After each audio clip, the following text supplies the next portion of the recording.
The best way to find the time complexity must be independent of data size. Okay. Suppose you are sorting a data by using some algorithm, and the data is in huge amount. In that case, that program will take much time. Okay, and sometime technology or techniques will take different time to solve the given problem. For the second example, searching algorithm. You are searching linear search or binary search. If the data size is huge, then you have to use binary sort. And if you use linear sort on that huge amount of data, then it will take much time. So the algorithm, we have to find the time complexity of algorithm, not the data or data size or different technology or techniques. Sometimes the size of algorithm will take maximum time. If the size of algorithm is high, then it will take much time, and the size of algorithm is less than I mean loc. If the loc is high or large, then it will take much time than less size of the algorithm. And fourth one is hardware. Suppose you are using a 80286 machine, and someone is using i5, then the time of i5 will be less than the 80286 processors. So these are the some factors we have to consider to before finding the time complexity of the given algorithm. We have to find the time complexity of algorithm, not the data, technology or techniques or any algorithm or hardware. Okay. So the to finding the time complexity of an algorithm, the algorithm must be independent of data size, technology or techniques, or size of the algorithm or hardware. But how can we find the time complexity? By using all these things. So to find the time complexity, we use different methods. First method is called assignments and comparisons methods. And second one is based on recurrence method. In recurrence method, there are three different ways. First is called substitution method, second is called recursion method, and third one is known as a master method. We will discuss two different methods, assignments and comparison methods and mark. Okay. So to find the time complexity by using either assignment and comparison methods and master methods, we different asymptotics which are used to find the time complexities. Among them, first one is called big O n. Second one is called omega n, that I have discussed in earlier class. Second one is theta n, and fourth one is known as a small on, and fifth one is small omega n. And what is the meaning and when we use this asymptotics? So these are the different asymptotics we find, and what is the meaning of all these asymptotics I have discussed. For reference, again I am going to discuss it. Suppose there is a given polynomial and the graph of that polynomial is given like this, then the worst case will be like this and the best case will be like this. So if the value between these two different graphs is obtained by the help of some concept, then that is called big On, and this is called big O n. and the time complexity between these two graphs is called omega n, including the original graph omega n, and the time complexity between base to worst, I mean base to worst कहने this green line will represent the time complexity between base to worst, that is denoted by theta n. And if we exclude the original graph from the omega on or big On, then we get a small on. And if we exclude the original graph or data of original graph from the big omega, then we get a small omega n. These are the different asymptotics we use to find the time complexity. So first we will discuss the time complexity of big On. Okay, what is big On? The big On is used to show the upper bound. This is the upper bound. Okay, for a given function, suppose there is a function, suppose this one is a function and it is denoted by fx. The graph of this function fx is denoted by middle line, this one line. Okay, so its upper values, maximum values, is denoted by upper bound. Okay, and this is called big On. Suppose there are two functions fx and gx. There is a first function fx and second function is known as suppose gx. What is the meaning of function, or what do you mean by function? The meaning of function are different in different place. In algorithm or in software, function is a procedure that is used to return the value of a given problem. But in case of mathematics, function is a relation between two sets. If you try to find the relation between two sets, suppose there are two sets, first set is A and the value of A is suppose 1, 2, 3, 4 like this, and there is another function or set suppose B that has 2, 4, 6 and 8. Then these are the two different sets A and B. इस A और B में A का B के साथ क्या relation है? That rule or that definition is a function. Set A is associated with set B by a rule that is called f equal to fx equal to twice x.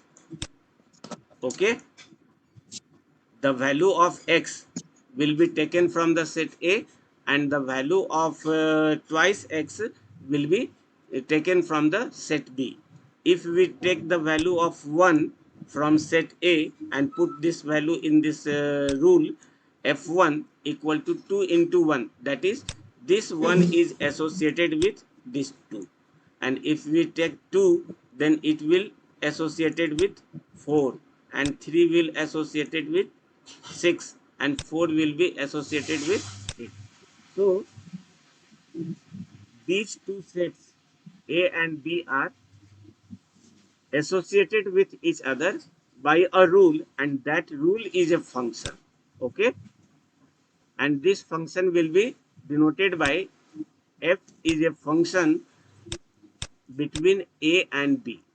A और B के बीच ये एक function है, यानी A और B के बीच एक relation है, एक रूल है, जिस रूल से सेट A के एलिमेंट्स सेट B के एलिमेंट से एसोसिएटेड है. इसको हम डोमेन कहेंगे, then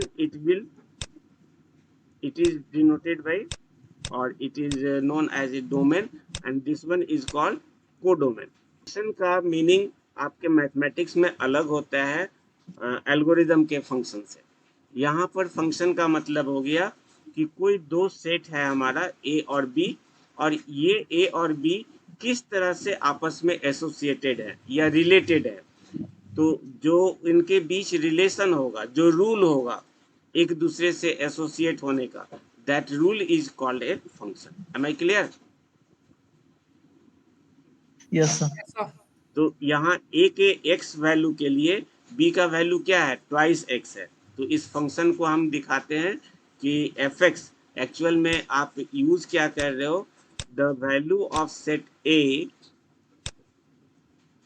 is associated with the value of B by some rule, and that rule is twice of the a का डबल, a की जो भी वैल्यू होगी उसका डबल वैल्यू सेट b का एलिमेंट होगा। तो 1 का डबल 2, 2 का डबल 4, 3 का डबल 6 एंड 4 का डबल 8। ओके, तो यहाँ जो ये रूल बना, that rule is called as. और इसमें जो फर्स्ट सेट होगा उस सेट को हम डोमेन कहेंगे, और सेकंड सेट जो होगा उसको हम कोडोमेन कहेंगे। तो फर्स्ट सेट जो हमारा दिया हुआ था, ये जो फर्स्ट सेट था, इस फर्स्ट सेट में जो नंबर हैं वो नंबर किस तरह के हैं।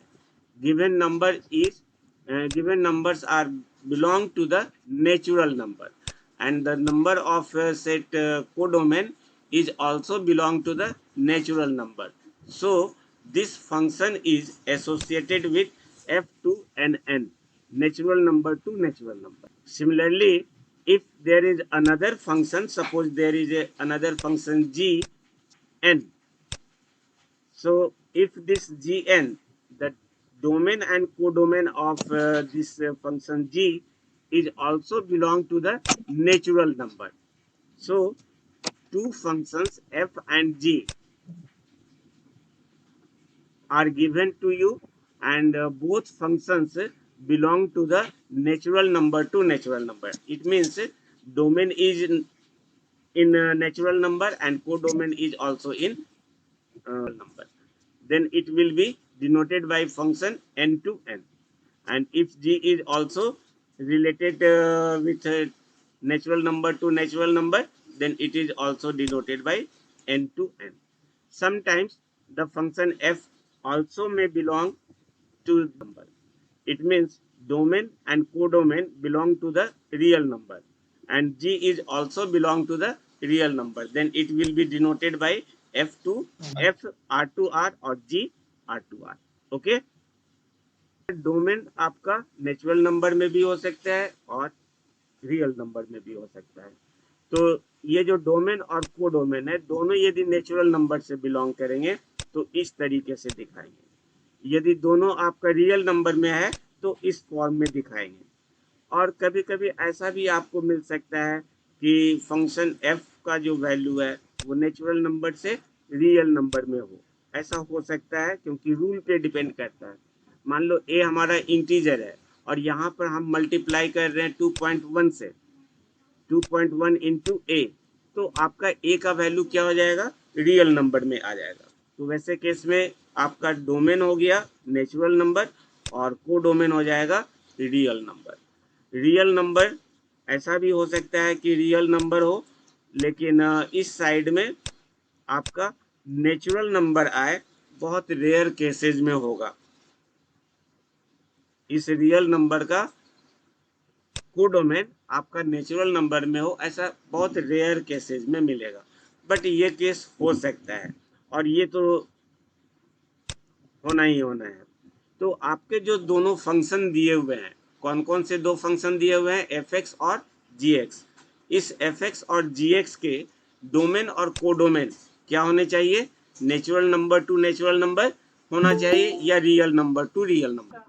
तो O notation is use to show the upper bound for a given function. किसी फंक्शन का जो अपर बाउंड होगा, जैसे अभी आपको ग्राफ बनाए थे, उस ग्राफ में किसी पॉलिनोमियल का एक ग्राफ दिए और इसका सबसे हाईएस्ट वैल्यू, अपर बाउंड जिसको कहेंगे, उसका ग्राफ हमने खींचा, तो इस अपर बॉन्ड के value from this original graph to this upper value, यहाँ से यहाँ तक की सारी वैल्यूज की जो टाइम कॉम्प्लेक्सिटीज होगी, इसको हम रिप्रेजेंट करते हैं बिग ओ एन से।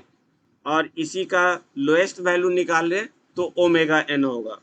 तो वो ओमेगा एन को हम लोग इसके बाद डिस्कस करेंगे। यदि बिग ओ नोटेशन समझ गए तो बिग ओमेगा नोटेशन भी समझ जाओगे और थीटा एन भी समझ जाओगे। तो हमारा जो फोकस है वो फोकस सिर्फ बिग ओ एन को समझाना है। यदि ये समझ गए तो अदर एसिम्प्टोटिक का भी वैल्यू फाइंड आउट कर लोगे।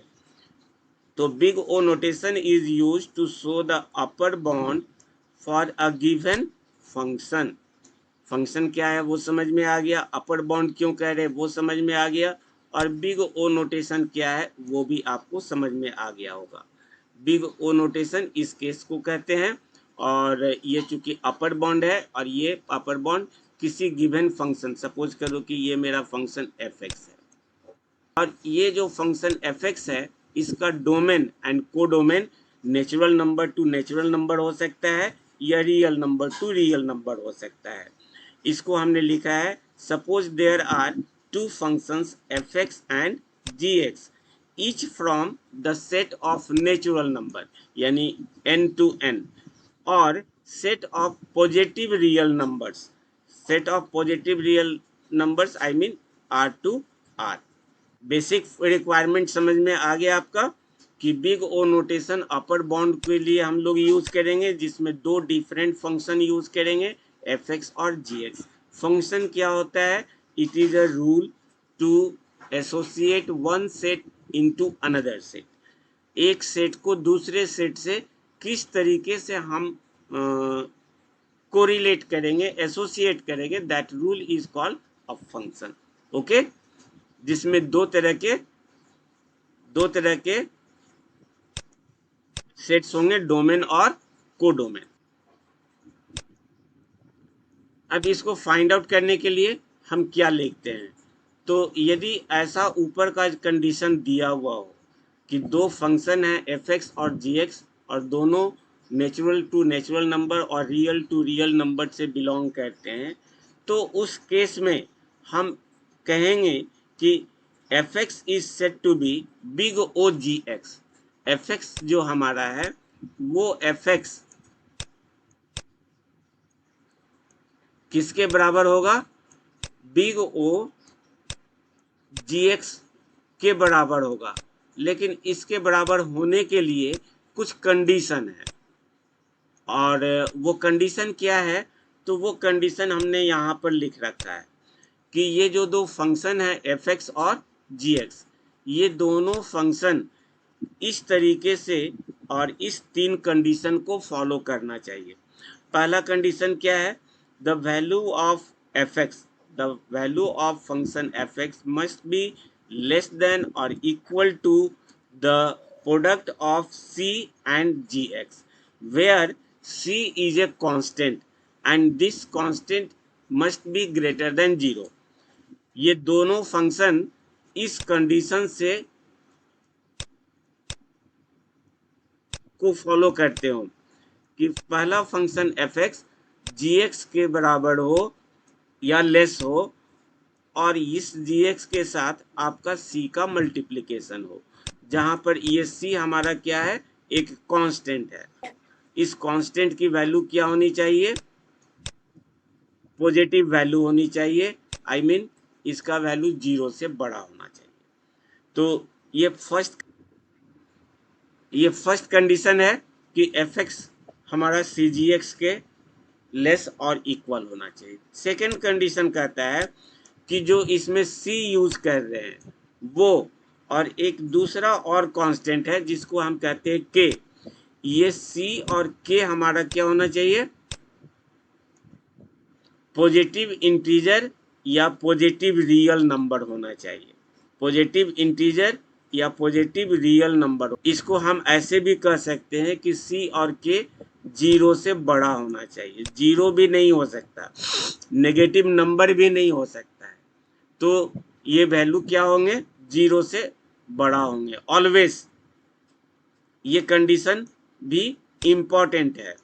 थर्ड कंडीशन कहता है कि the value of x must be greater than और equal to the value of k। c और k हमारे दो क्या हो गए, कांस्टेंट हो गए जो 0 से बड़ा है। और उसमें रिलेशन क्या है कि जो हमारा फंक्शन है, ये फंक्शन हमारा x में दिया हुआ है, आपका किसी और वेरिएबल में भी दिया हो सकता है, t के फॉर्म में भी हो सकता है, m के फॉर्म में भी हो सकता है।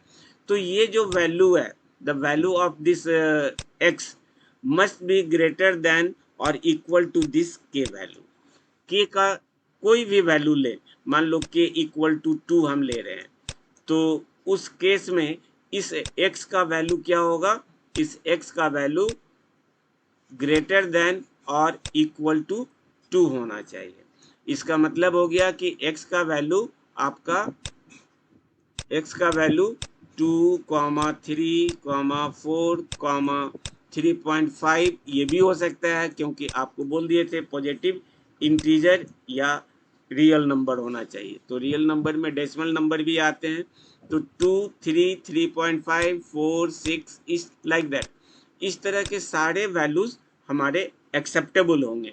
यदि k की वैल्यू 2 है तो k की वैल्यू 3 कर दोगे तो उस केस में आपका जो ये का वैल्यू है वो 2 का वैल्यू हट जाएगा। 3 से आप एबव कर रहे हो। The each value of k, for each value of k, the x must be greater than or equal to the given value of k। Okay, तो ये तीन कंडीशन को यदि फॉलो करता है हमारा function, if two functions follows these three rules, then we can say fx is equal to big O gx। अब gx क्या है ये तो हम बाद में देखेंगे। ये भी मेरा फंक्शन है और ये फंक्शन भी मेरा x का ही है। दोनों फंक्शन x में होने चाहिए, fx और gx। नोटेशन आप कुछ भी हो, mx equal to big O nx भी लिख सकते हो। ऐसा कोई रूल नहीं है कि एफ एक्स और जी एक्स ही लिखे। दो फंक्शन है एनएक्स, यहाँ पर एनएक्स और एमएक्स है। एमएक्स हमारा एफ एक्स की जगह पे आया है और एनएक्स हमारा जी एक्स के फॉर्म में आया है। तो फंक्शन का नेमिंग आप कुछ भी लिख सकते हो। Am I clear? तो यदि ये तीन कंडीशन हमारे फॉलो होते हैं तो हम कह सकते हैं कि एफ एक्स बराबर बिग ओ जी एक्स है। और बिग ओ क्या है, बिग ओ नोटेशन कहलाएगा या big O N time complexity कहलाएगी। ओके, तो कंडीशन समझ में आ गया कि फिर से एक बार समराइज करें एक बार और। ओके, सबसे पहला काम है आपका फंक्शन होना चाहिए, दो फंक्शन होने चाहिए और सेम डोमेन का होने चाहिए। यानी एक्स एफ एक्स से बिलोंग कर रहा है तो जी भी एक्स से बिलोंग करना चाहिए। अब एक्स की वैल्यू क्या होगी, वो आपका एन नेचुरल नंबर का वैल्यू हो सकता है। तो दोनों सेट में डोमेन भी हमारा नेचुरल होना चाहिए, को डोमेन भी नेचुरल होना चाहिए, या डोमेन हमारा रियल नंबर होना चाहिए, को डोमेन भी मेरा रियल नंबर होना चाहिए। यानी एफ और जी का कंडीशन ये लगा हुआ है कि real number to real number का एसोसिएशन होना चाहिए या natural number to natural number होना चाहिए। प्लस जो पोलिनोमियल हम ले रहे हैं उस पोलिनोमियल का हम अपर बाउंड निकालें तो वो बिग ओ नोटेशन कहलाएगा। और लोअर बाउंड लें या लिस्ट बाउंड लें तो उस केस में वो बिग ओमेगा कहलाएगा। और lower bound to upper bound found out कर दें तो वो थीटा एन कहलाएगा। जिसको मान लो कि हमारा ये एफ एक्स कोई एक पोलिनोमियल है, इस लाइक दिस 3x5 2x4 या 2x², ये मेरा कोई एक पोलिनोमियल है। इस पोलिनोमियल का ग्राफ हमने खींचा तो ये मिला। अब इसकी हाईएस्ट वैल्यू ले लें तो हाईएस्ट वैल्यू लेने का मतलब हो गया 3x⁵ और प्लस इसका भी पावर हम मैक्स पावर के बराबर कर दें, यानी इस जो हाईएस्ट डिग्री है उसके बराबर कर दें, हर एक टर्म को हाईएस्ट डिग्री के बराबर कर दें तो ये बन जाएगा 2x5।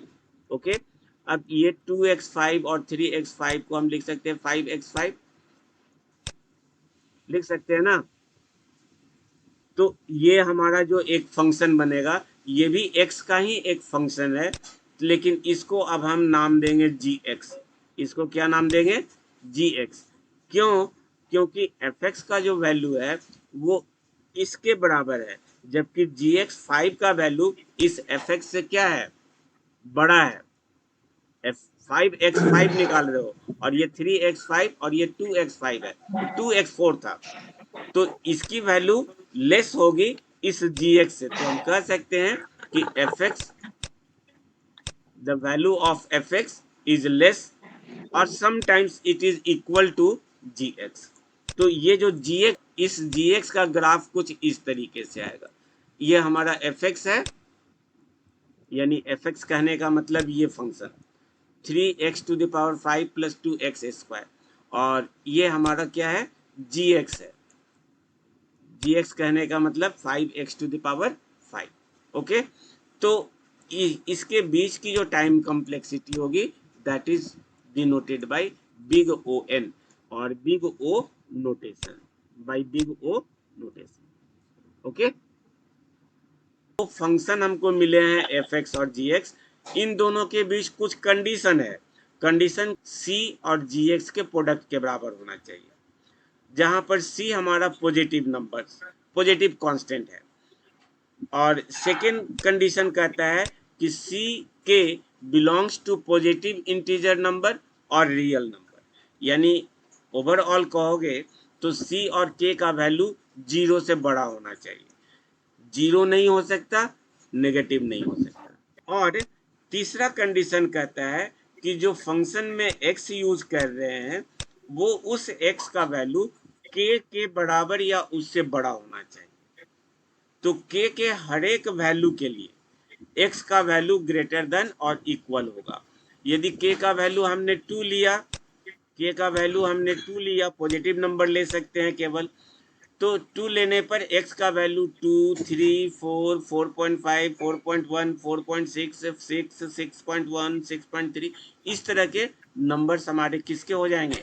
x के। x के हर एक वैल्यू के लिए ये जो हमारा रूल है वो सेटिस्फाइड होना चाहिए, x के हर एक वैल्यू के लिए, क्योंकि x के मल्टीपल वैल्यूज हैं।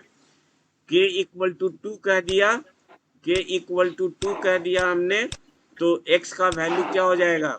x का वैल्यू एक बहुत बड़ा सेट होगा, 2, 2.1, 2.3, इस तरह से, फिर 3, 3.1, इस तरह के सारे नंबर्स, ये सब किसके वैल्यू हो जाएंगे? x।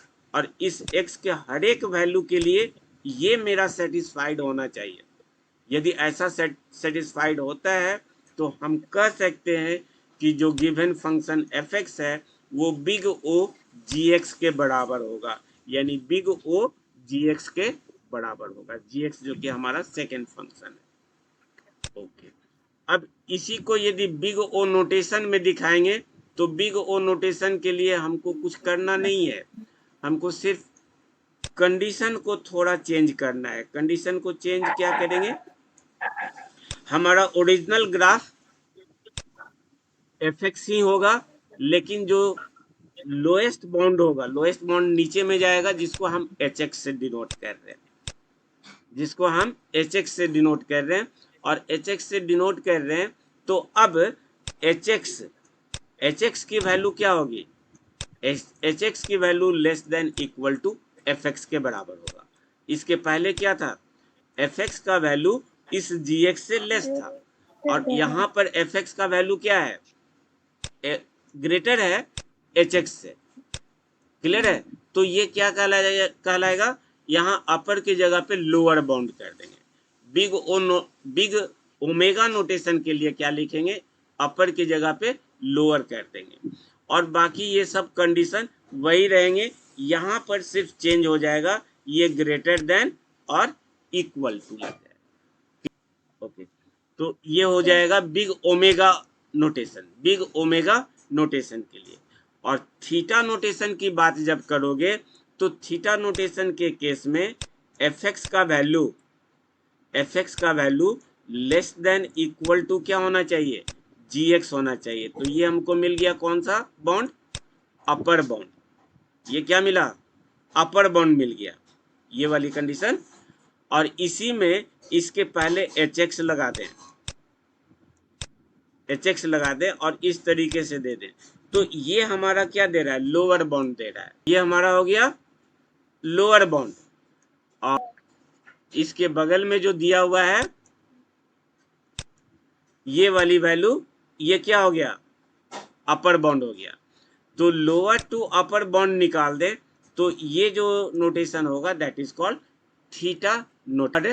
अब इसी में से यदि बिग ओ नोटेशन में यहाँ जो इक्वलिटी साइन है उसको हटा दें हम, तो इसको हम कहेंगे स्मॉल ओ एन। और यहाँ से यदि हम इक्वलिटी को हटा दें तो इस तरह के एसिम्प्टोटिक को हम कहेंगे small omega n. Big O n है, ये हमारा क्या है, बिग ओमेगा है, और ये हमारा क्या हुआ पूरा मिल करके थीटा एन है, लोअर टू अपर बाउंड। ये अपर बाउंड हुआ, ये लोअर बाउंड हुआ, दोनों को कंबाइन कर दिए, एवरेज केस कहलाता है। इसको कहते हैं वर्स्ट केस, ये कहलाता है वर्स्ट केस, ये कहलाता है बेस्ट केस। और लोअर टू अपर निकाल दे तो इसको कहते हैं एवरेज केस, जिसको थीटा एन से डिनोट करते हैं। इसी में से यदि हम इक्वलिटी को हटा दें तो यही चीज अब स्मॉल ओ एन हो जाएगा, और यहाँ से यदि इक्वलिटी को हटा दे तो स्मॉल ओमेगा हो जाएगा। तो यदि आपने एक को पढ़ लिया तो सिर्फ यहाँ पर नोटेशन का खेल है, यहाँ पर सिर्फ नोटेशन का खेल है। यहाँ लोअर बाउंड कर देना बिग ओमेगा में, थीटा एन के केस में lower bound to upper bound जाएंगे, और बाकी यहाँ पर थीटा एन के केस में ये वाला कंडीशन लग जाएगा, और बिग ओ के केस में ये लगेगा, बिग ओमेगा के केस में इसमें लगेगा जिसमें इक्वलिटी भी इंक्लूडेड होगा।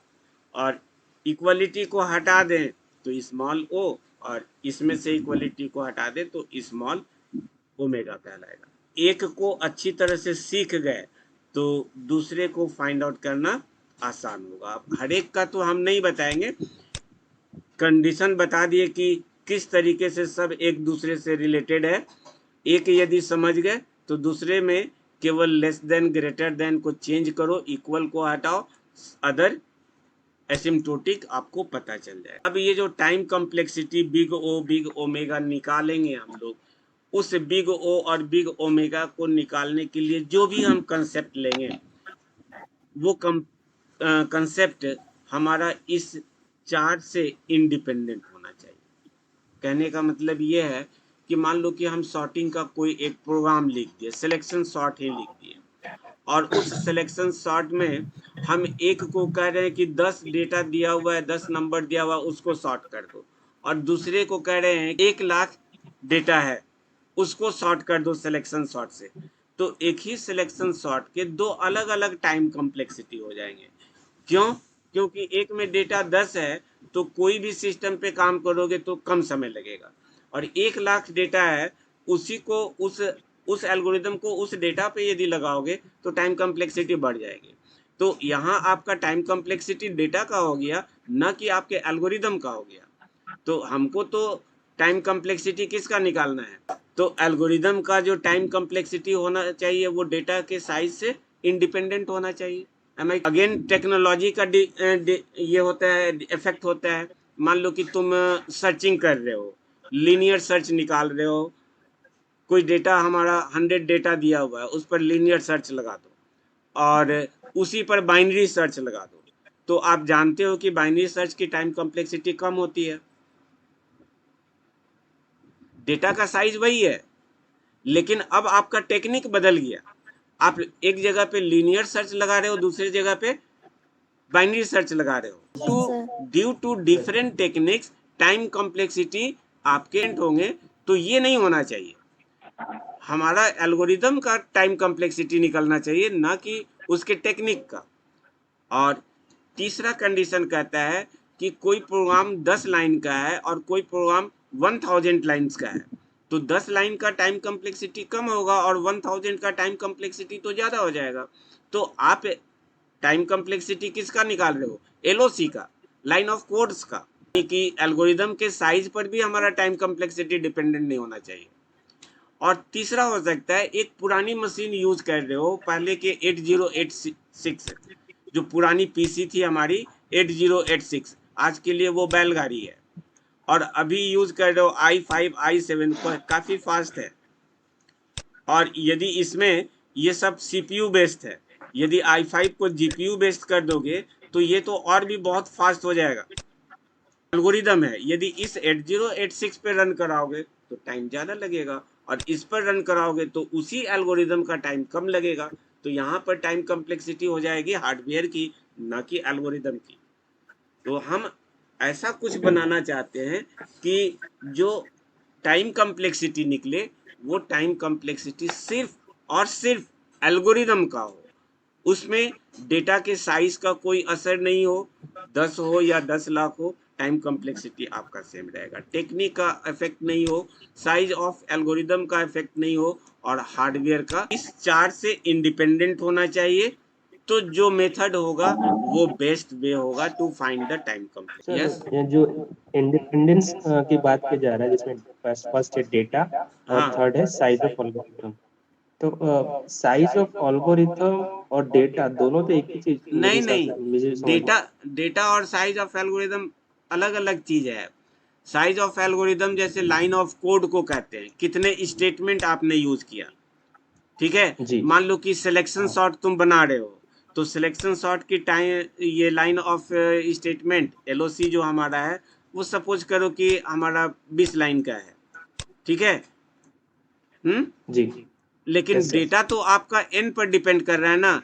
एन का वैल्यू 5 दिए तो 5 डेटा हुआ, एन का वैल्यू 5000 कर दिए तो वो 5000 हो गया। तो ये डेटा साइज हो गया। ओके, मैं जो हम लोग इनपुट देंगे वो डेटा साइज है। जी जी जी हाँ, वो 5 नंबर है या 5000 है या 5 लाख है, वो कह रहे हैं। तो सिलेक्शन साइज ऑफ सॉर्ट का, सर। सिलेक्शन सॉर्ट का एल्गोरिदम तो 5 डेटा के लिए भी यही रहेगा, और 5 लाख के लिए भी तो यही रहेगा ना। ओके। Yes sir. तो ये डेटा तो, डेटा वेरिएबल है, डिफरेंस हो सकता है, हाँ पर साइज ऑफ एल्गोरिथम कांस्टेंट रहने वाला हाँ, वो कांस्टेंट रहेगा। ये पहला कंडीशन बता रहे हैं कि डेटा वैरी करने से टाइम कॉम्प्लेक्सिटी वैरी नहीं होना चाहिए। प्लस है। ओके। किसी किसी के सिलेक्शन सॉर्ट कोई 20 लाइन में बनाते हैं, कोई 100 लाइन में भी बना सकता है, कोई 200 लाइन्स में भी सिलेक्शन सॉर्ट का प्रोग्राम लिख सकता है। तो है तो सिलेक्शन सॉर्ट ही, लेकिन किसी ने 20 लाइन्स में लिखा और किसी ने 200 लाइन्स में लिखा, तो इस लाइन का इफेक्ट हमारे टाइम कॉम्प्लेक्सिटी पे नहीं आना चाहिए। आप सिलेक्शन सॉर्ट का टाइम कॉम्प्लेक्सिटी निकाल रहे हो, न कि इस नंबर ऑफ एलओसी का।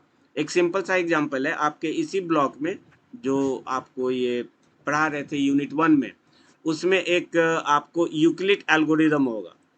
यूक्लिड एल्गोरिदम, इस यूक्लिड एल्गोरिदम को हम लोग यूज करते हैं किसके लिए? यूक्लिड एल्गोरिदम को हम यूज करते हैं जीसीडी को फाइंड आउट करने के लिए, ग्रेटेस्ट कॉमन डिवाइजर। तो आप डिवाइजर। जीसीडी का प्रोग्राम बनाओगे तो मैक्सिमम मिनिमम आप कम से कम 10 से 12 लाइन लिखोगे, और यूक्लिड यस साहब सर। का जो एल्गोरिदम है वो सिर्फ 3 लाइन में आपका कोडिंग कर देता है। तो आप यूक्लिड एल्गोरिदम वो इसी एग्जांपल के लिए दिया हुआ ही है कि यदि आप एल्गोरिदम को लिखते हो, कंसाइज वे में लिखते हो, तो लाइन ऑफ कोड घट जाएगा, और उसको यदि एलोबरेट करके लिखते हो तो उसकी एलओसी की साइज बढ़ जाएगी। लेकिन दोनों तो है जीसीडी फाइंड आउट करने का ही एल्गोरिदम ना। सर बट फिर वही बात हुआ सर कि फिर तो साइज ऑफ एल्गोरिथम तो एक में 10 लाइन हो गया, एक में 3 लाइन हो गया, तो फिर हाँ, तो हम डिपेंडेंट हो ही गए कॉम्प्लेक्सिटी फाइंड करने के लिए। हो जाता है, वो कोड लिखने वाले के ऊपर डिपेंड करता है, काम वही रहेगा, लेकिन आप कोड एल्गोरिदम का टाइम कॉम्प्लेक्सिटी निकाल रहे हैं। अब किसी ने 20 में बनाया, किसी ने 200 में बनाया, उसका इफेक्ट नहीं आएगा। और इसी तरह से डेटा का इफेक्ट नहीं आना चाहिए। और तीसरा आपको बताए थे टेक्निक का, तो आप खुद ही सोचो ना कि यदि 100 डेटा दिया हुआ है, उस पर लीनियर सर्च लगा दिए, और किसी ने बाइनरी सर्च लगाया, तो बाइनरी सर्च का टाइम कम्प्लेक्सिटी कम होगा। डेटा साइज वही है, लेकिन टेक्निक बदलने से उसी डेटा का जो टाइम कम्प्लेक्सिटी आ रहा है टेक्निक की वजह से वो डिफरेंट आ रहा है। तो वो हो गया टेक्नोलॉजी या टेक्निक बेस्ड। और लास्ट में है हार्डवेयर। आप पुरानी मशीन पर काम करते हो तो टाइम ज़्यादा लेता है, और आज के नए मशीन पे काम कर रहे हो, i3 i5 i7 पे काम कर रहे हो, i9 पे काम कर रहे हो, तो वही प्रोग्राम इस पर फास्ट होता है। सेम डेटा सेम एल्गोरिदम के लिए होता है या नहीं? ये चीज़ कहलाया आपका हार्डवेयर इंडिपेंडेंट। तो इस 4 तरह के अच्छा। इंडिपेंडेंसी होने। अब इसको फाइंड कैसे करेंगे? तो यहाँ पे बहुत से मेथड्स हैं, हम कुछ मेथड्स का नाम यहाँ पे लिखे हैं। सबसे पहला मेथड है on the basis of assignment and comparison. Second method हम यूज़ कर रहे हैं जिसको कहते हैं रेकरेंस मेथड। और इस रेकरेंस मेथड के 3 डिफरेंट मेथड्स हैं: substitution methods, recursion methods and master method. अब इसमें जो आपका दिया हुआ है उसमें असाइनमेंट्स एंड कंपैरिजन, इस पर भी आपका क्वेश्चन रहता है और मास्टर मेथड पर भी रहता है। रेकरेंस सॉल्यूशन में जब जाओगे तो उसमें सब्स्टिट्यूशन और रिकर्सन मेथड और रिकर्सन ट्री मेथड, ये सब डिफरेंट मेथड्स यूज किए जाते हैं। तो हम उस पर फोकस नहीं करेंगे, हम सिर्फ 2 जगह पे फोकस करेंगे। एक असाइनमेंट्स एंड कंपैरिजन के through time complexity find out करना, और दूसरा है मास्टर मेथड के थ्रू यूज करना। ये आपका बेस होता है, और यदि ये समझ गए हो तो मास्टर मेथड समझना आसान हो जाता है। और किसी भी कंपटीशन में जनरली जो क्वेश्चंस होते हैं वो मास्टर मेथड पे ही होता है। वैसे डिसीजन ट्री भी होता है, रिकर्सन में ट्री मेथड भी होते हैं। तो वो सब मेथड्स हैं, हम उस पर यदि ये 2 मेथड समझ गए हो तो आगे की चीज़ें अपने आप समझ में आ जाएंगी। To find the time complexity of this given program, I have taken the program of selection sort. Selection sort समझ रहे हो? सिलेक्शन सॉर्ट का काम होता है दिए हुए डेटा में से एक डेटा को हम सिलेक्ट करते हैं और उसको कंपेयर करते हैं अदर नंबर से। जैसे यहाँ पे हमने डेटा दे रखा है 5, 4, 3, 2 एंड 1। तो ये हमारा बेस्ट केस होगा या वर्स्ट केस होगा, ये तो टाइम कॉम्प्लेक्सिटी पे डिपेंड करेगा। मान लो कि हमको ये डेटा दिया हुआ है और इसको हम कह रहे हैं कि असेंडिंग ऑर्डर में अरेंज कर दो। तो असेंडिंग ऑर्डर में 1, 2, 3, 4, 5 होगा। यानी जो असेंडिंग ऑर्डर है ठीक उसका रिवर्स फॉर्म लिया है हमने डेटा में, तो ये सबसे ज़्यादा समय लेगा। लेकिन यदि डेटा कुछ इस तरह से दिए हुए रहते हैं, हम 1, 2, 3 और 5, 4, तो इसका भी सॉर्टिंग आप करते, इसका भी सॉर्टिंग करेंगे, असेंडिंग ऑर्डर में लाएंगे, इससे भी असेंडिंग ऑर्डर में लाओगे तो यही मिलेगा। लेकिन इसमें टाइम ज़्यादा लगेगा और इसमें कम लगेगा। क्यों? क्योंकि इसमें से मैक्सिमम डेटा आपका अरेंज है, मैक्सिमम डेटा अरेंज है, सिर्फ 2 को ही हमको अरेंज करना है, और यहाँ पर हर एक डेटा ही मेरा रिवर्स है। तो इसकी टाइम कम्प्लेक्सिटी वॉस्ट एनालिसिस में चली जाएगी, और इसकी एनालिसिस आपका एवरेज एनालिसिस में चली जाएगी। यानी कुछ डेटा हमारा सॉर्टेड है, कुछ डेटा अनसॉर्टेड है। यहाँ पर 100% डेटा हमारा अनसॉर्टेड है, so it will take worst time, it will take average time. और यस सबसे बेस्ट टाइम क्या सर। होता? यदि डेटा हमको 1, 2, 3, 4, 5 दिया होता और कहता है कि इसको असेंडिंग ऑर्डर में कर दो, तो ये सबसे बेस्ट टाइम होता। ये वॉस्ट टाइम होता, ऐसे डेटा में वॉस्ट टाइम मिलेगा, इसमें बेस्ट टाइम मिलेगा, और इसमें आपको एवरेज टाइम मिलेगा। यानी कहीं पर आपका वॉस्ट केस जा रहा है, कहीं पे बेस्ट केस जा रहा है। सिलेक्शन सॉर्ट क्या करता है? सिलेक्शन सॉर्ट कहता है कि जो भी डेटा है उसमें से एक डेटा को हम सेलेक्ट करते हैं, यस सर। और असेंडिंग ऑर्डर में करना है तो हम रेस्ट डेटा में जो मिनिमम डेटा है उसको फाइंड आउट करते हैं कि क्या ये जो डेटा हमने सेलेक्ट किया 5, ये अदर नंबर से सबसे छोटा है। यदि छोटा है तो हम इसको यहीं रखेंगे और दूसरे डेटा को फिर रेस्ट डेटा से कंपेयर करेंगे। ओके, पहले डेटा को हम सेलेक्ट किए और रिमेनिंग डेटा से हम कंपेयर कर रहे हैं। तो यदि ये n डेटा है और उसमें एक आप ले लिए तो बाकी कितने डेटा बच गए? n-1। तो इस 1 को n-1 से कंपेयर किया। यदि ये 5 सारे डेटा से छोटा था तो असेंडिंग ऑर्डर में 5 इसी पोजीशन पर रहेगा। हम अपने को एक और आगे मूव करते हैं और अब इस 4 को या सेकेंड डेटा को रिमेनिंग डेटा से हम क्या करेंगे? कंपेयर करेंगे। उसमें जो सबसे मिनिमम होगा उसको इस सेकेंड पोजीशन पे रखेंगे और इसी तरह से एक एक एलिमेंट को सिलेक्ट करके रिमेनिंग से टेस्ट करके हम इसके पोजीशन पर रखते चले जाएंगे। तो इसी को कहते हैं सिलेक्शन सॉर्ट। अब इसमें आप जो कंपेयर करोगे, कितने डेटा को कंपेयर करोगे? टोटल n डेटा है तो n डेटा में एक डेटा ले लिए तो रिमेनिंग डेटा कितना होगा? n-1 ही डेटा होगा ना। n-1 तो yes sir इसीलिए n-1 फर्स्ट लूप यूज किया गया है कि i equal to 0 and i less than n-1। क्योंकि जब आप इसको सेलेक्ट कर लिए तो इसको सेलेक्ट करने की जरूरत ही नहीं है, क्योंकि इसको आप कंपेयर करने की जरूरत नहीं है। आप लास्ट में मैक्सिमम कंपेयर इतने डेटा को करोगे तो ये डेटा हमारा कितना होगा? n-1। इसलिए हमको चाहिए n-1 आइट्रेशन और इसको i++ से इंक्रीज कर रहे हैं, यानी 1 से इंक्रीज कर रहे हैं। अब ये मेरा i0 है, दूसरा लूप चला रहे हैं j इक्वल टू i+1 से। तो हमने फर्स्ट i0 को सेलेक्ट किया और i+1 यानी 0+1 कहने का मतलब 4।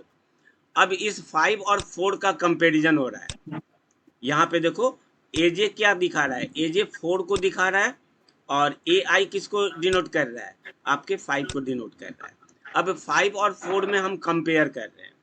If AJ is less then, यदि 4 5 से लेस है तो आप क्या करो? इस 4 को यहाँ पे ला दो और 5 को इस जगह पे ला दो। ये स्वैपिंग करने का काम हो रहा है।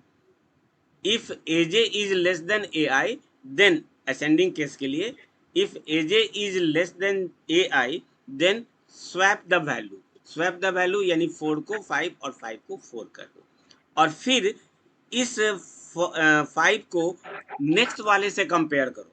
यदि ये फिर नेक्स्ट से ग्रेटर है तो स्वैप होगा और लेस है तो वहीं पर रह जाएगा। यानी ये जो पोर्शन हमारा यूज हो रहा है वो तब यूज होगा जब हमारा कंडीशन फेल करेगा। यानी 5 ये 5 हमारा 4 से बड़ा है तो स्वैपिंग होगा, लेकिन यदि होता ये 4 और ये रहता 5 तो वैसे केस में आपका ये कंडीशन के यहाँ पर ये कंपैरिजन होता, लेकिन ये वाली स्वैपिंग का काम नहीं होता। फर्स्ट डेटा बड़ा है सेकंड डेटा से तो असेंडिंग केस के लिए कंपैरिजन भी होगा और स्वैपिंग भी होगा। लेकिन फर्स्ट डेटा सेकंड डेटा से लेस है तो कंपैरिजन तो होगा, ये काम तो होगा, लेकिन स्वैपिंग का काम नहीं होगा। क्लियर है? इस केस में स्वैपिंग yes होगी, sir इस केस में स्वैपिंग नहीं होगी। तो जहां स्वैपिंग नहीं होगा वहां पर ये 3 स्टेटमेंट यूज नहीं होगा।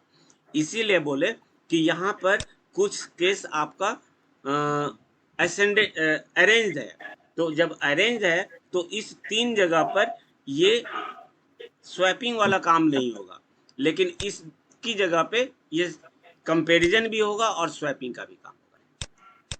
तो अब सिलेक्शन सॉर्ट का प्रोग्राम है और लास्ट में हम इस सॉर्टेड डेटा को प्रिंट कर रहे हैं। तो हम प्रोग्राम पे नहीं जा रहे हैं, हम डायरेक्ट अपने एनालिसिस पे जा रहे हैं। अब इस एनालिसिस के लिए हमको कुछ एजम्पशन करना है। एजम्पशन क्या करना है? एजम्पशन ये है कि हम जो टाइम कम्प्लेक्सिटी निकाल रहे हैं वो टाइम कम्प्लेक्सिटी इस एल्गोरिदम सिलेक्शन सॉर्ट का निकाल रहे हैं। अब इस सिलेक्शन में यहाँ पर 5 डेटा दो या 5 लाख डेटा दो, उसका कोई असर नहीं पड़ेगा। इसमें 1-2 लाइन और कहीं पर स्टेटमेंट या मैसेज डाल करके बढ़ा दो, कोई फर्क नहीं पड़ने वाला है। तो अब इसमें एजम्पशन क्या है? फर्स्ट एजम्पशन है कि कमेंट लाइन को हम इग्नोर करेंगे। We will ignore the comment line. यदि कहीं पर भी कमेंट लाइन है तो हम उसको इग्नोर करेंगे। सबसे पहला चीज, जैसे मान लो कि यहाँ पर हम एक कमेंट लाइन डबल स्लैश लगा करके लिख दिए तो एलओसी तो बढ़ गया, एलओसी बढ़ गया, लेकिन जब इसको हम इग्नोर करेंगे तो आपका इसका असर नहीं होगा। दूसरा एजम्पशन है कि हम इसमें टोटल असाइनमेंट को काउंट करेंगे। असाइनमेंट समझते हो ना, यूनिट 1 में बताए थे। असाइनमेंट का मतलब हो गया equality sign, A equal to 4, इस टाइप का इक्वल साइन से कोई भी स्टेटमेंट लिखे हो तो वो असाइनमेंट होगा। इवन इंक्रीमेंट भी मेरा असाइनमेंट माना जाता है। आई प्लस प्लस का मतलब क्या हुआ, I equal to i plus 1, तो आई प्लस प्लस भी एक असाइनमेंट ही माना जाएगा। आई माइनस माइनस भी असाइनमेंट ही होगा। Will count the assignments in the given program. ये मेरा दूसरा है। तीसरा है कि हम इसमें कंपैरिजन को काउंट करेंगे। कंपैरिजन, कंपैरिजन में कुछ भी हो सकता है, less than equal to, greater than equal to, ये कंपैरिजन होना चाहिए। ठीक है, तो जैसे यहाँ पर कंपैरिजन है, यहाँ भी कंपैरिजन है, यहाँ भी कंपैरिजन है, इस जगह पर भी कंपेयर कर रहे हैं, तो कितने कंपैरिजन हुए ये सबको हमको काउंट करना है।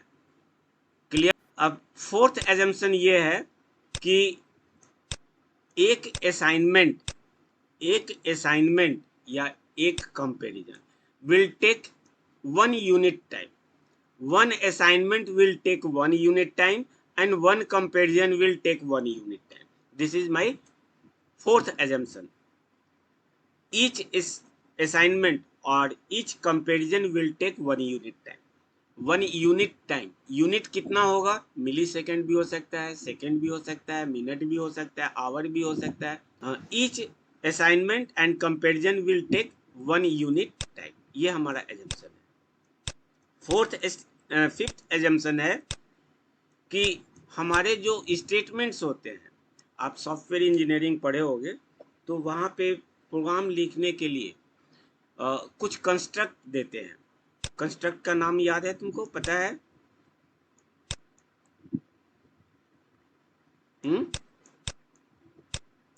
कुछ कंस्ट्रक्ट देते हैं, तो उसमें पहला कंस्ट्रक्ट होता है सीक्वेंशियल कंस्ट्रक्ट, सेकेंड कंस्ट्रक्ट होता है ब्रांचिंग या कंपैरिजन ब्रांचिंग कंस्ट्रक्ट, और तीसरा होता है लूप कंस्ट्रक्ट। इसी 3 कंस्ट्रक्ट से आपका कोई भी लैंग्वेज बना हुआ है, चाहे सी हो, सी प्लस प्लस हो, जावा हो, कोई भी लैंग्वेज ले लो कंप्यूटर का, वो इस 3 कंस्ट्रक्ट से बना हुआ है। कंस्ट्रक्ट होते हैं, इस कंस्ट्रक्ट में सीक्वेंशियल कंस्ट्रक्ट का मतलब होता है एनी स्टेटमेंट दैट स्टार्ट्स और ends on the same line. ऐसा कोई स्टेटमेंट जो एक ही लाइन पर स्टार्ट होता है और उसी लाइन पर एंड भी होता है, that type of statement is called sequential statement.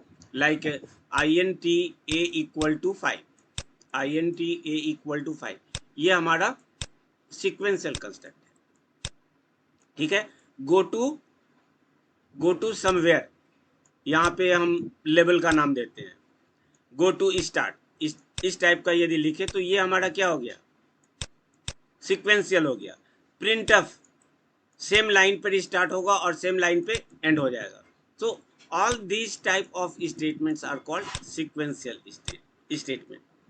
Branching statement like if, आपका ये स्टार्ट हुआ यहाँ और एंड हो रहा है इस जगह पे, इसके बीच में बहुत सारे डिफरेंट लाइन्स हैं, तो इस टाइप के जो if else, branching if, looping if और स्विच केस, इस तरह के जो स्टेटमेंट्स होते हैं they are known as a branching construct. और लूपिंग कंस्ट्रक्ट फॉरवर्ड लूप और बैकवर्ड लूप, इस तरह के। ये जब आप किसी स्टेटमेंट को रिपीट करना चाहते हो तो वैसे केस में जिस कंस्ट्रक्ट को यूज करते हैं that is called loop construct. तो यहाँ पर ब्रांचिंग और लूप से हमको प्रॉब्लम नहीं है, हमको प्रॉब्लम सीक्वेंशियल का है, क्योंकि सीक्वेंशियल स्टेटमेंट में आपका असाइनमेंट हो भी सकता है या कंपैरिजन तो नहीं होगा, असाइनमेंट हो भी सकता है, नहीं भी हो सकता है। तो सीक्वेंशियल स्टेटमेंट का टाइम कॉम्प्लेक्सिटी क्या होगा? तो कहता है कि each sequential statement will take 1 unit time, 1 unit time. यहां तक समझ में आ गया होगा? एक्चुअल में ये स्टार्टिंग में दिया है ना, बहुत सारी चीज़ें तुमको पता नहीं है, जैसे सॉफ्टवेयर इंजीनियरिंग से रिलेटेड, मैथमेटिक्स से रिलेटेड, इसलिए बहुत सारी चीज़ें बताना पड़ जाता है।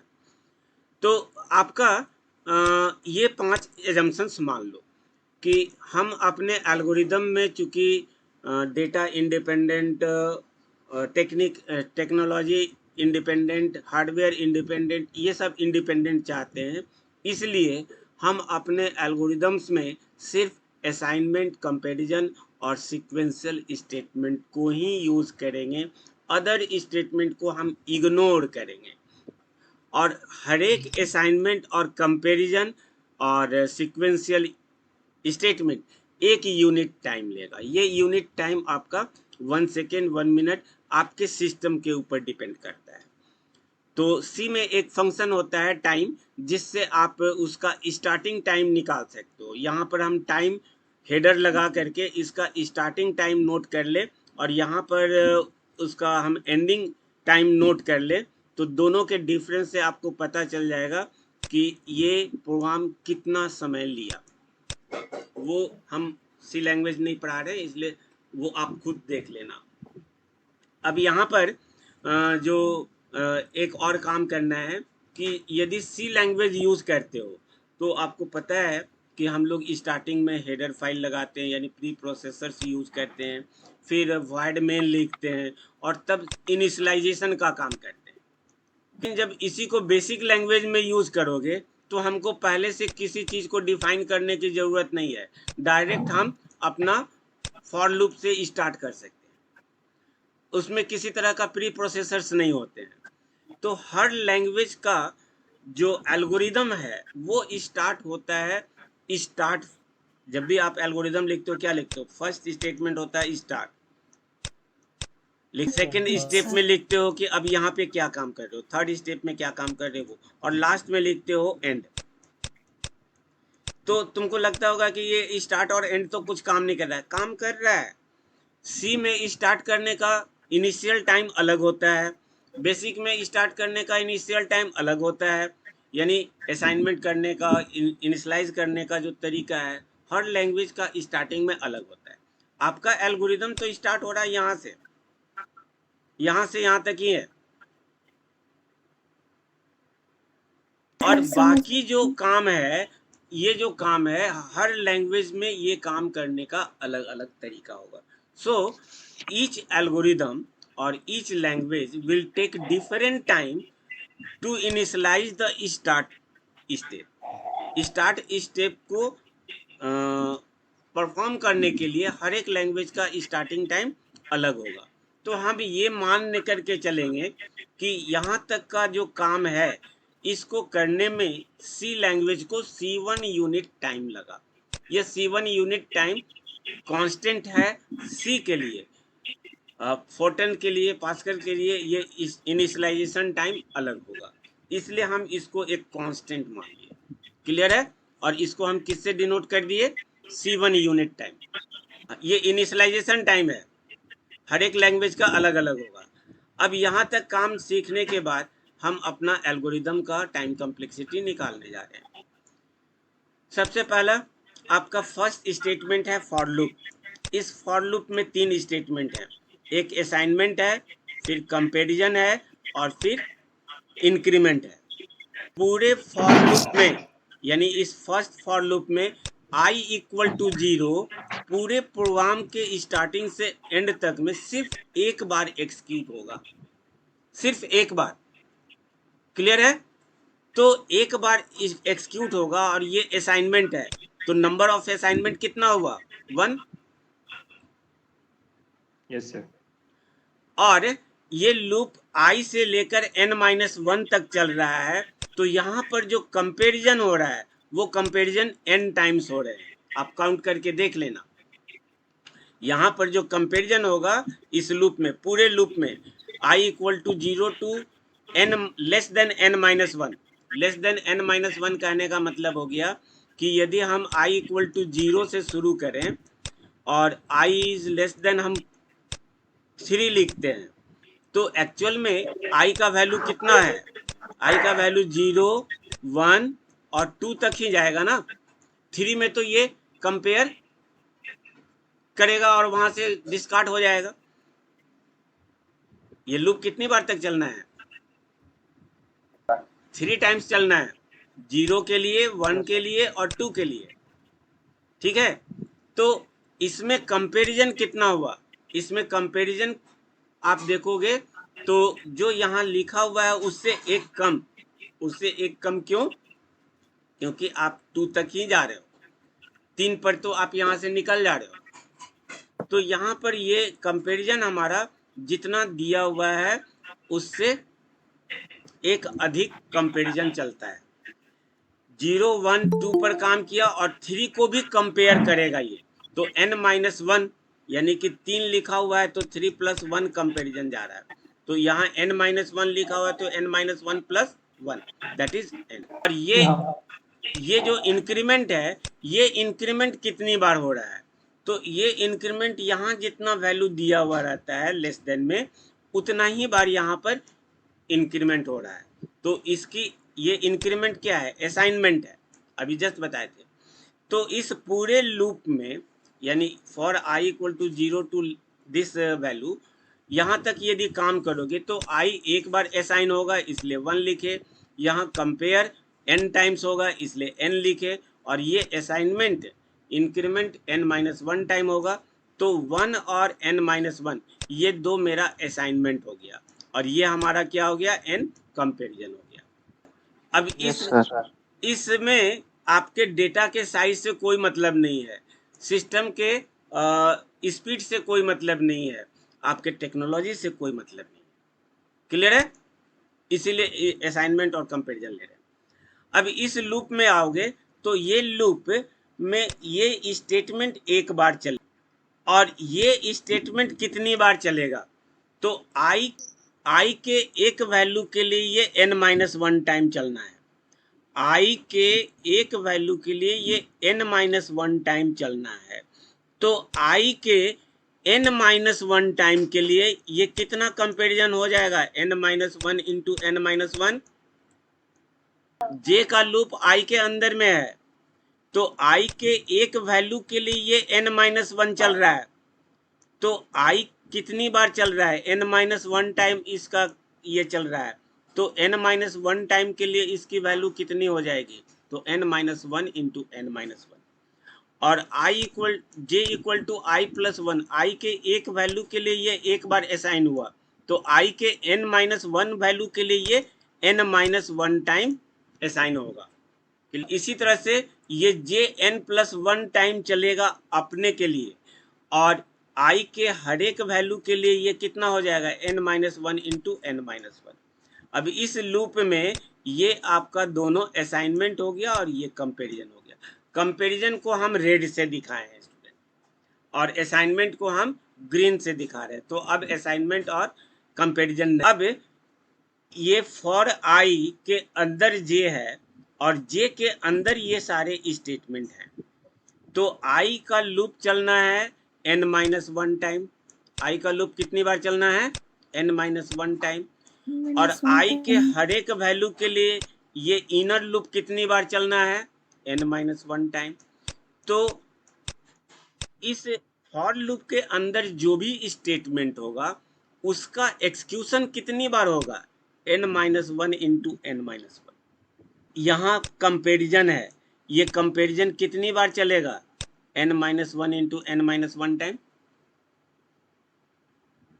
यदि ये कंडीशन ट्रू हो गया तो ये लाइन भी, मान लो कि एकदम वर्स्ट केस है, वर्स्ट केस में हर एक केस में, जैसे कि यहाँ पर दिया हुआ है 5 4 3 2 1 और इसको असेंडिंग ऑर्डर में डालना है, तो हर एक जगह पर कंपैरिजन होगा और हर एक जगह पे स्वैपिंग होगी। तो हर एक स्वैपिंग में ये आएगा, ये कितनी बार आएगा? तो n minus one time into n minus one, और ये असाइनमेंट है। ये भी आएगा n minus one into n minus one time, ये भी आएगा आपका n minus one into n minus one time, यानी इसका टोटल असाइनमेंट हो गया ये, इसका टोटल असाइनमेंट हो गया ये, और इसका असाइनमेंट ये हो गया।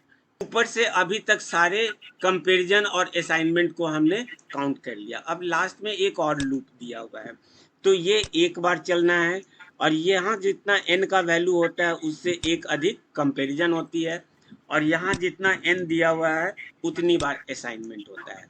तो ये हमारा एक असाइनमेंट और यहाँ n असाइनमेंट है, और नंबर ऑफ कंपैरिजन n+1 है। ये प्रिंटफ हमारा सीक्वेंशियल सिंगल लूप है ना, तो i = 0 एक ही बार असाइन होगा, और ये इंक्रीमेंट n टाइम्स होगा, कंपैरिजन n+1 होगा। क्लियर? Yes sir. ये सिंपल कंसेप्ट है, आप अपने भी देख सकते हो।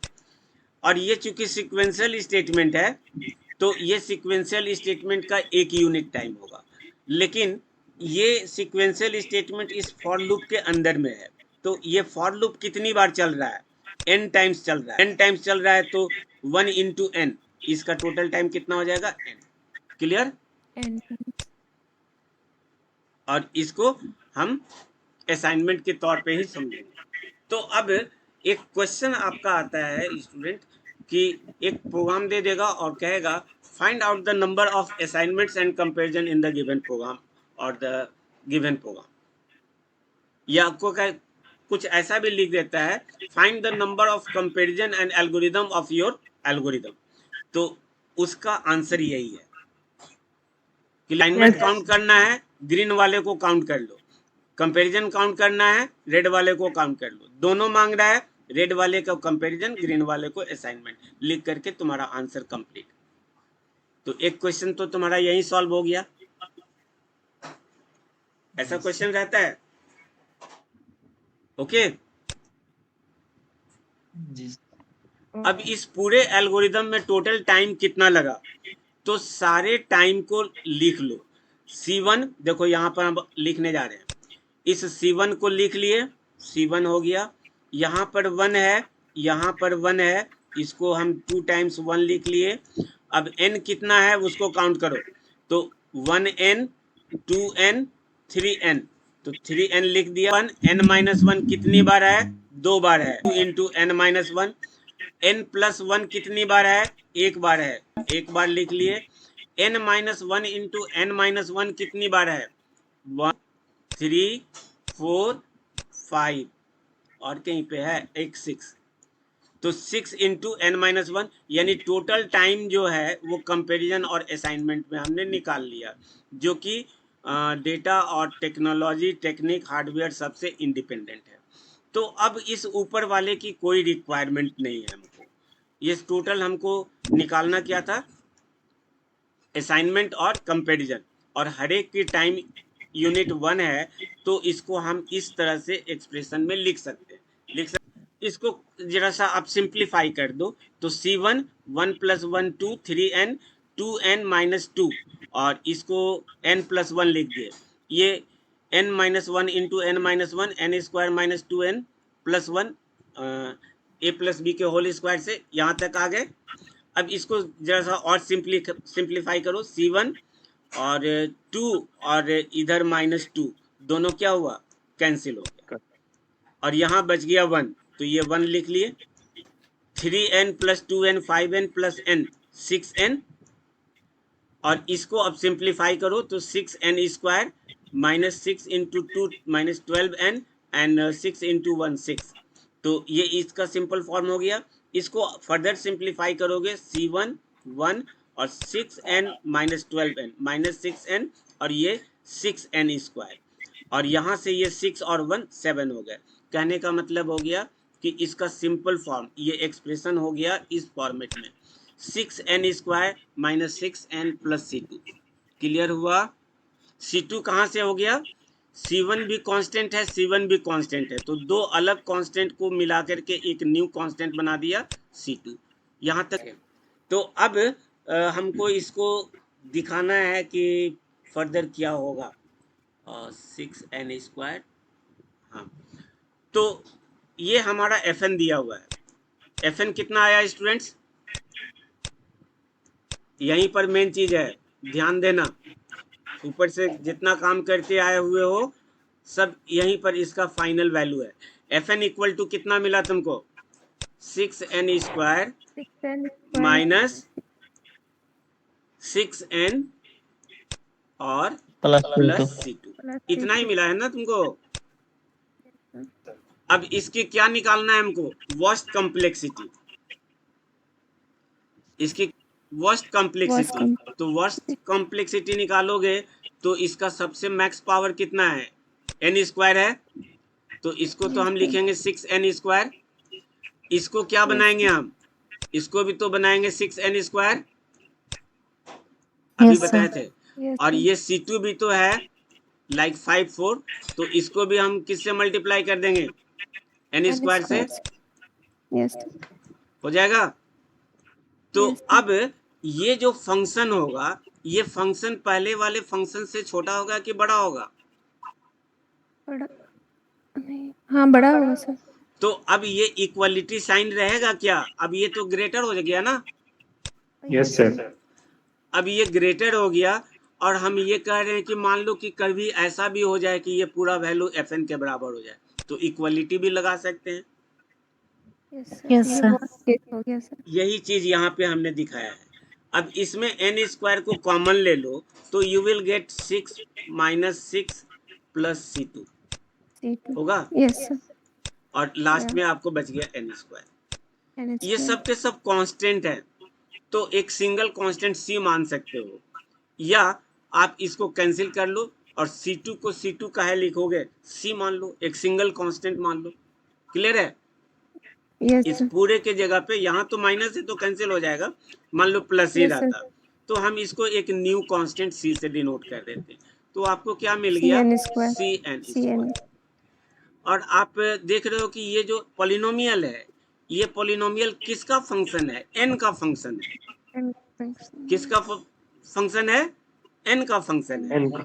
तो यहाँ पर यदि हम n स्क्वायर को हम ऐसा मान ले कि gn equal to n square, ऐसा यदि हम एज्यूम कर ले, कर सकते हैं ना? यदि हम gn को n स्क्वायर मान ले तो हमारा ये एक्सप्रेशन क्या कन्वर्ट हो जाएगा? Fn is less than equal to some constant c dot gn हो गया। अब देखो ये Fn Cn के बराबर हो गया, यही चीज यहाँ पे लिखा हुआ है। अब फाइनल कंक्लूजन हो गया कि here we get Fn is less than equal to Cn square. Let Gn equal to n square, then this function is converted into Fn less than equal to Cgn. अब इसकी time complexity क्या हो गई? तो इसकी time complexity हो गई कि आपको मालूम है कि यदि Fn is less than equal to Cgn हो और C और K का वैल्यू ग्रेटर देन 0 हो, प्लस X की value always greater than equal to K ले रहे हो, ऐसा हम ऊपर बता चुके हैं, तो वैसे केस में इसको हम लिख सकते हैं कि this Fn is equal to big O Gn, ऐसा लिख सकते हैं हम, ऊपर बता चुके हैं। तो Gn की वैल्यू कितनी है निकाल करके बताओ? n स्क्वायर है ना? Yes sir. तो इसकी टाइम कॉम्प्लेक्सिटी कितनी होगी? Big O n square. निकल गया? का फंक्शन है, या आप उसको कह सकते हैं वो किसी का फंक्शन है, उसमें x equal to n, x की जगह पे n रख लो या कुछ और वेरिएबल ले लो, लेकिन वो एक पॉलिनोमियल है। और इसीलिए हम पॉलिनोमियल की बात कर रहे थे कि आपके किसी एल्गोरिदम का जो टाइम कॉम्प्लेक्सिटी है वो पॉलिनोमियल के फॉर्म में आएगा। कैसे आता है वो अभी आपको जस्ट करके दिखा दिए। ये आपका एल्गोरिदम था और इसी एल्गोरिदम का ये एक पॉलिनोमियल मिल गया। जितने भी एल्गोरिदम्स होंगे वो इसी पॉलिनोमियल नेचर के होंगे। कैसे आता है वो हम आपको करके दिखाए। तो जो other time complexity find out करने का प्रॉब्लम होगा वो आपको एल्गोरिदम के फॉर्म में नहीं मिलेगा, आपको पॉलिनोमियल के फॉर्म में होगा, इस फॉर्मेट में होगा। और ये कैसे लाते हैं वो करके हम आपको दिखा दिए। और तब इस पॉलिनोमियल से आपको फाइंड आउट करना है कि what is the time complexity of that given problem.